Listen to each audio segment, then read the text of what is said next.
read a couple of. The first one was a poem I wrote in response to a work of art at Craven Arts Council over on the coast. And this poem is called Adages, Adages. Like fragments of poems, she fed me wise words gleaned from sages, passed down from ancestors, never insisting I listen. She merely sang them, tunes in harmony with our days, so subtle I never knew what I had learned. Lessons indelible as tattoos. Haste makes waste. A penny saved is a penny earned. A stitch in time saves 9. Preparing me for a future we'd not share, she showed me how to thread a needle, to slide beeswax along the thread, to tie a knot both sure and invisible. So now when missing her, I climb up on her wooden stool, take down boxes from the highest closet shelf, unpacking all her dresses, blouses, broadcloth wool, inhale her scent, inspect the French seams, her tiny even stitches, hand-hatted lace trim, the only decoration she allowed herself. I summon her spirit, her scissors as sharp as when she wielded them, laying out fabric she had saved for later, some special occasion, or perhaps saved for me. Laying out the tissue pattern, using her silver flatware, knives and forks instead of spoons to hold each piece in place, hearing her voice in my ear, a bit of a melody whispered, measure twice, cut once. And the other one is, it's one of those where I tell the truth, it's just I change the facts. This one is called Tell the Truth but Tell It Slim. Steal someone else's story. This one is called Old Wives' Tale. Either gullible or desperate or both, my mother, a young wife herself, believed the old wives' tale. A chihuahua sleeping in the bed of an ailing child will take away the asthma. Poor Trixie, leaving the litter at last, believing she'd won the jackpot, lay down at my feet, sacrificial pup, and sneaked up to my pillow in the night, nuzzling next to my neck. And while certainly I had just outgrown the childhood ill, Dr. Dawes kept his doubts in check when my mother reported the miracle, praising Jesus and Trixie. He didn't hear Trixie's wheezing, sleepy breath, this dog, surely more selfless than Lassie, who did not even bite when I snipped off her nipple with my safety scissors. She lived out her doggy life long, even in people years. Her dog's tag still rests in a box with my graduation tassel, cufflinks, and an old inhaler I found and could not throw away.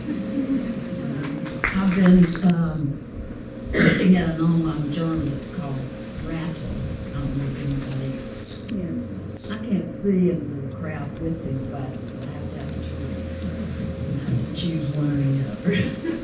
But this online journal, they have a lot of different things going on, and they pay money for entries or submissions, and they have an monthly ekphrastic contest. And so I wrote this first poem and entered it, but I don't know if they'll pick it, but I'm happy with it, so I guess that's what matters. It's called, you can go to this artist, Megan Tutolo, and she's got a website, and it's based on her painting called Young Night. And this is called Happy Hour. The young night glows, sunlight down the moon's avenue. Buildings like partiers crowding toward a good time sparkle plenty from their window eyes. Conversations piece the sky with color. Gossipy girls who break free from jobs with a second wind, and men who contemplate going home or not.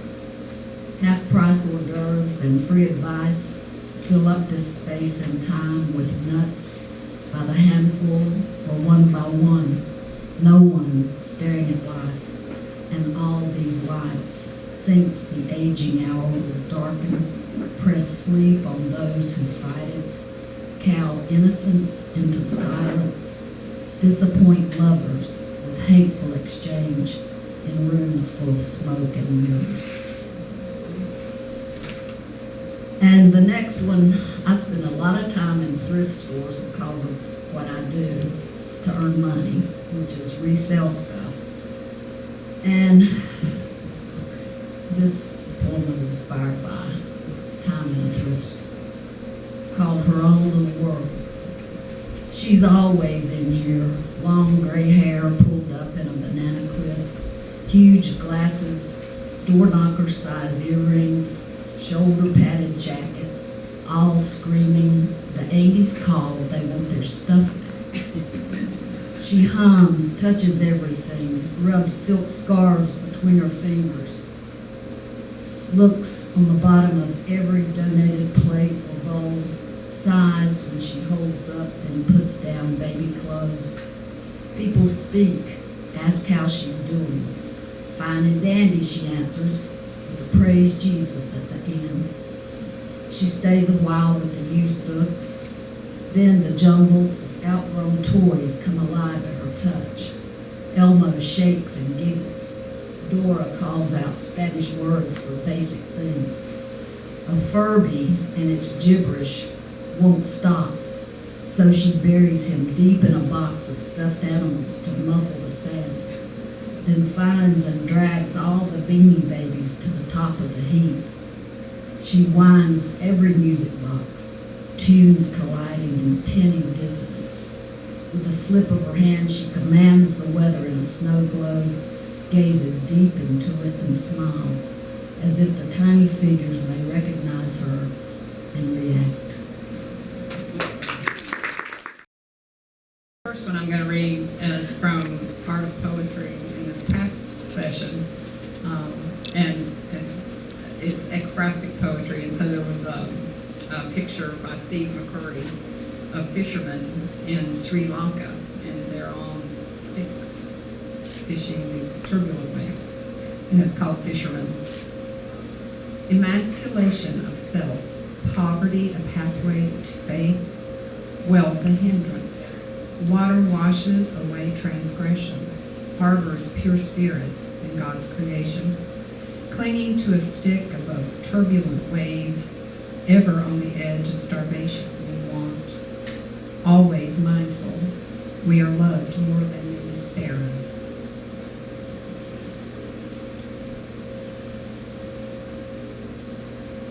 This one I wrote about a photograph. And it's called Dirty Laundry.